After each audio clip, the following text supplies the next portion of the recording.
부동산을 시세보다 싸게 살 수가 있고, 또 높은 임대 수익도 없고, 시세 차이까지도 있는 물건.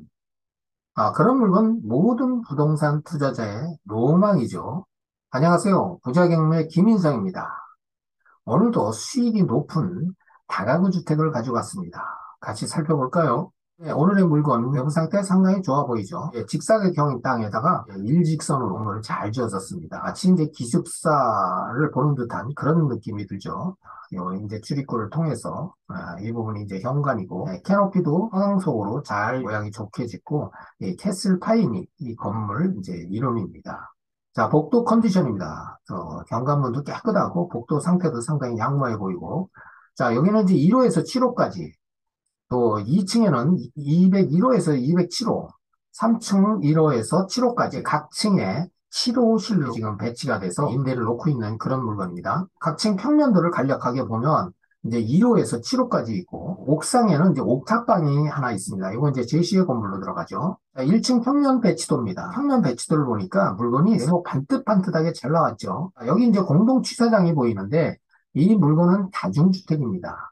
다중주택하고 다가구 주택은 좀 차이 나는 게, 다중주택은 내부에 취사시설을 할 수 없도록 규정이 되어 있습니다. 그렇기 때문에 이제 공동 취사장이 있는데, 그럼에도 불구하고 대부분 간단한 그 취사시설을 이제 방에다 구비를 해놓기 때문에 공동 취사장을 잘 이용을 안 하죠. 이 물건도 여기에 이제 룸으로 해서 임대를 놓고 있다. 이렇게 보시면 되겠습니다. 2층 부분은 경량 철골하고 샌드위치 판넬로 증축을 했습니다. 그래서 여기가 이제 207호 부분이 됩니다. 그래서 이것도 이제 제시의 건물로 들어가는데 임대를 놓고 있는 상황이다. 이렇게 보면 되고요. 3층도 마찬가지죠. 이 부분이 이제 제시의 건물로 307호가 되겠습니다. 자, 그래서 총 1에서 3층 원룸 21호실과 옥탑방 1호실을 해서 이 물건에는 총 22호실로 지금 임대를 수익 중에 있는 물건이다. 법원 경매 정보지로 경매 사건을 검색을 해보겠습니다. 목록 1, 이게 이제 대지죠. 또 목록 2, 다중주택. 대지와 건물 한 동이 이렇게 경매 물건으로 나왔는데 제시의 부분이 일괄 매각입니다. 공구상 1층 공동 취사장은 주거용으로 사용한다. 또 이 부분도 앞서 설명했던 그런 부분입니다. 사건 번호는 2022타경 104563번이고요. 매각 기일은 2023년 2월 8일 대전지방법원에서 진행을 합니다. 감정가는 7억 1,085만 8,050원에 시작해서 최초 매각가 이번 차수 50% 이하로 떨어졌죠. 3억 4,832만 1,000원에 아주 저렴한 가격으로 진행되는 그런 물건입니다. 매각 목록은 토지 210.4평방미터, 63.65평이고요. 건물이 지상 3층에 317.8평방미터, 96.13평의 면적을 가진 물건입니다. 감정평가서로 감정가격을 분석을 해보니까 토지 건물 제시의 건물이 포함돼서 감정이 나온 것을 확인하고요. 기준 시점은 2022년 6월 3일자. 다중주택이나 다가구 주택 같은 그 수익성 건물은 가격 변동 폭이 그렇게 크지를 않습니다. 7억 1,085만 8,050원에 이제 시작된 것을 감정평가서에서 확인합니다. 자, 일반 건축물 관리대장을 보니까 이 건물에는 이제 위반 건축물 내용은 없고요. 사용 승인일이 2010년 8월 19일, 한 13년 정도 된 건물이네요. 경제적 내용 연수를 보통 감정사들은 50년을 보는데 50년에서 13년 됐다. 그러면 중신축 건물에 속할 수도 있는 그런 건물입니다. 아직 상태 양호합니다. 자, 등기상 권리 분석을 해보겠습니다. 등기상 권리 분석은 상당히 중요하죠. 강제경매 개시 결정으로 시작된 이 물건은 2022년 5월 19일자에 임차인 조성 사무개가 경매 신청을 했습니다. 107호에 이제 거주하는 임차인입니다. 자, 가압류가 이 건에는 5건이 있고요. 근저당이 1건이 있습니다. 설정금액 총액은 2억 3,400만 원. 또 임차권 2건이 있는데 설정금액 6,200만 원으로 지금 등기에 설정돼 있고, 이 물건은 말소기준 권리가 2014년 12월 31일자 근저당 건입니다. 지금은 한빛자산관리에서 이제 이전을 받은 권리고요. 자, 그래서 이 물건은 토지나 건물, 갑구나 을구 등에 설정된 모든 권리, 말소기준 권리와 동시에 전부 소멸돼서 매수인이 인수하는 권리는 없는 물건입니다. 단 여기서 하나 체킹할 부분은 낙찰 금액에 따라 경매 신청권자의 무잉여로 경매 취하 가능성도 배제할 수 없다. 이런 물건입니다. 그래서 이건 1순위자가 경매 신청을 안 하고 9순위자가 경매 신청을 했기 때문에 무잉여가 발생 시에는 이제 경매가 취소되는데 이 물건은 다중주택이나 다가구 주택 최근 매각가율을 보면 이 물건 취하될 가능성은 없다. 그렇게 또 분석을 할 수가 있습니다. 자, 매각 물건 명세서를 통해서 임차인 권리 분석을 해보겠습니다. 앞서 설명한 대로 등기상, 등기 외적인 권리는 이제 해당 없는 것을 우리가 확인했고요. 자, 말소기준 권리가 2014년 12월 31일 근저당권으로 한빛 신협에서 설정한 권리고요. 이 건물에는 총 22가구가 있다고 그랬죠. 이 중에 전입신고 가구는 12세대고 해당 신고한 세대수는 11세대입니다. 자, 미 신고된 호수는 1층에서 3층까지 총 11세대가 지금 돼 있고요. 그렇지만 22세대 전부 대항력 없는 임차인입니다. 그래서 매수인이 임차 보증금에 대해서 추가 부담할 내용은 없고요. 전부 인도명령 대상 임차인이다. 이렇게 지금 분석이 됩니다. 임대보증금은 2019년에서 2022년도에 발생한 임차 보증금이 이제 임차인이 신고한 금액과 또 확인된 금액입니다.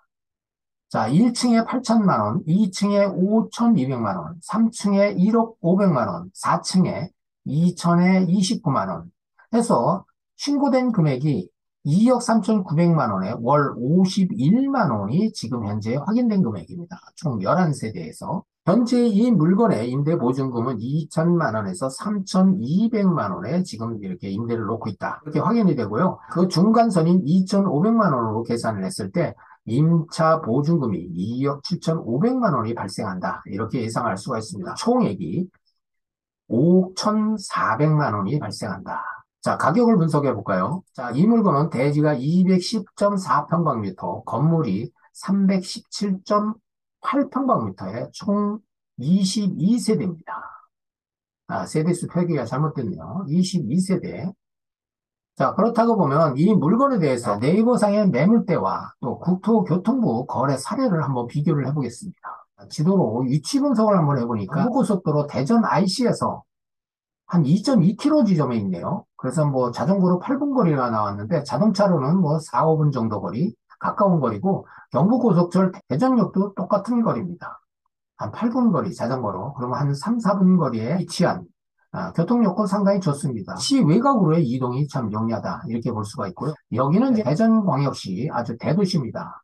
그래서 대도시답게 의료시설이라든지 편의시설, 또 학교시설, 교통시설, 또 관공서 등 모든 인프라가 잘 갖춰진 도시라고 이제 우리가 판단을 할 수가 있죠. 자, 이게 이제 주변 매물대입니다. 이 물건이 오늘의 물건입니다.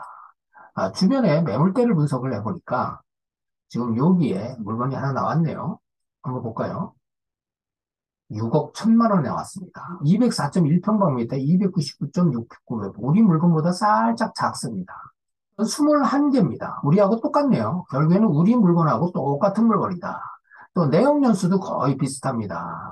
건물의 나이도 거의 비슷한 그런 물건을 이걸 잘 기준으로 삼아 보세요. 자, 대충 여기 지금 5억 9천, 6억 1천, 11억, 5억 9천만 원, 17억 5천. 이렇게 지금 매물대가 나왔습니다. 지금 매물이 많지도 않네요. 오늘의 소개되는 물건의 면적 대비해서 가격을 보면 6억에서 7억대로 이렇게 우리가 이제 분석을 할 수가 있고요. 자, 국토교통부 실거래를 분석해 보겠습니다. 2023년도에 이제 거래 실적이 있네요. 자, 같은 이제 도로명을 가졌습니다. 6억 5천만 원에 거래됐는데 땅 평수는 우리보다 작은데 건물은 살짝 크네요. 대등소이하다 이렇게 보면 되겠고요. 2022년도에도 거래가 좀 많습니다. 7억. 이런 거는 이제 면적이 작기 때문에 단독주택이라고 봐야 되겠죠. 5억 8,200. 또 11월 달에 7억 9천, 13억 5천, 8억, 14억 천. 거의 면적이 살짝 크거나 작거나 하는 그런 그 물건들이 이게 결국엔 다가구나 다중주택입니다. 이렇게 거래가 됐다. 그렇다고 보면 지금 현재 나온 매물대하고 거래 가격하고 거의 비슷한 수준이다. 6억에서 7억을 그 정도로 거래 사례를 이제 보면 되겠습니다. 임대보증금 들어오는 수익률과 이 지금 거래 사례 금액을 잘 유추 적용을 하면 적정 입찰가가 지금 나오지 않을까 그런 생각이 듭니다. 자, 지금까지 매물대와 거래 사례 가격을 확인을 해봤습니다. 예상 임대보증금 총액은 5억 1,400만 원이었죠. 자, 월세를 보증금으로 전환 시 예상 금액은 5억 6,500만 원에 상당하고요. 최초 매각가가 7억 1,085만 8,050원이었고, 최저 매각가가 3억 4,832만 1,000원에 시작되는 물건입니다. 자, 다가구 주택 수익률이 상당한 금액이 지금 3억대에 얘기하고 있습니다. 경매에서나 가능한 그런 금액이고, 또 이런 물건 흔하게 나오진 않습니다. 잘 분석해 보세요. 투자금 회수구에도 초과 수익 예상액은 무려 한 2억 원이 예상이 됩니다.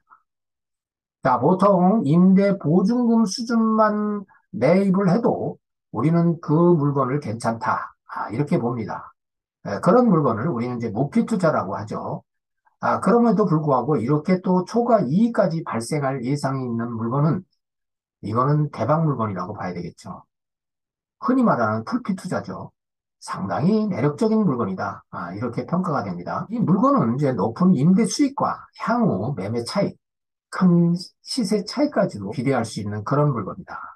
자, 참고로 이 물건은 2014년 11월 9일에 현 소유자가 6억에 매입을 해서 현재까지 임대 수익 중에 있던 그런 물건이다. 입찰하는데 참고로 할 만한 그런 금액입니다. 자, 지금까지 물건에 대한 분석, 또 등기상 권리 분석, 임차인 분석, 수익률 분석까지 해봤습니다.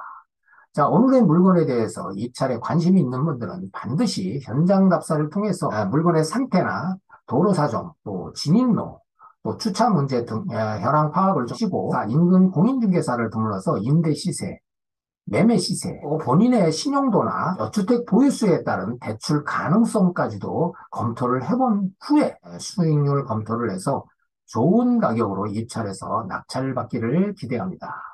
여기까지입니다. 구독과 좋아요는 영상 제작에 큰 힘이 됩니다. 감사합니다.